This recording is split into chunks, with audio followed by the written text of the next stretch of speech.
અને સમાચાર પર નજર કરીએ તો બનાસકાંઠામાં નકલી દારૂ બનાવતી મિની ફેક્ટરી ઝડપાઈ છે।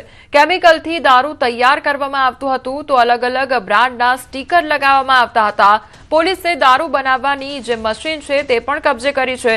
મુખ્ય આરોપી જયેશ ઠાકોર ફરાર થયો છે તો પોલીસે ₹5 લાખનો મુદ્દામાલ કબજે કરીને વધુ કાર્યવાહી હાથ ધરી છે। બનાસકાંઠાના માંડલા ગામમાં નકલી દારૂ બનાવતી મિની ફેક્ટરી ઝડપાઈ છે, જેઓ કેમિકલથી દારૂ તૈયાર કરી અલગ અલગ બ્રાન્ડના સ્ટીકર લગાવતા હતા।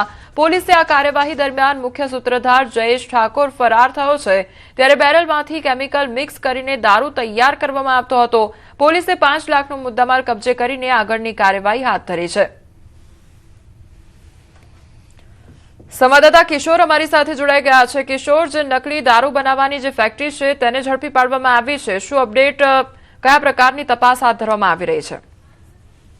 ચોક્કસથી જે નકલી દારૂ બનાવવાની જે ફેક્ટરી થરાની અંદર ચાલતી હતી, બાતમીના આધારે અત્યારે તો આ ફેક્ટરીને પકડી લેવામાં આવી છે અને પોલીસે સમગ્ર મામલે વધુ તપાસ હાથ ધરી છે અને જે આરોપી છે જે ફરાર હતો તેને પણ પોલીસે શોધવા માટે ટીમો બનાવવામાં આવી છે। પોલીસને બાતમી મળી હતી કે થરા વિસ્તારની અંદર જે આ નકલી દારૂ બનાવવાની જે ફેક્ટરી ચાલી રહી છે તેને લઈને પોલીસે ટીમ બનાવી હતી અને પોલીસ સ્થળ પર પહોંચી હતી અને સ્થળ પરથી જ જે કાચની બોટલો સહિત જે પ્લાસ્ટિકની બોટલો અને જે પેકિંગ માટેના જે બોક્સ રાખેલા હતા તેને પણ અત્યારે પોલીસ દ્વારા કબજે લેવામાં આવ્યા છે અને આ સમગ્ર મામલે જે છે તે પોલીસે વધુ તપાસ હાથ ધરી છે। કોમલ જે કિશોર, સમગ્ર માહિતી બદલ આપનો આભાર।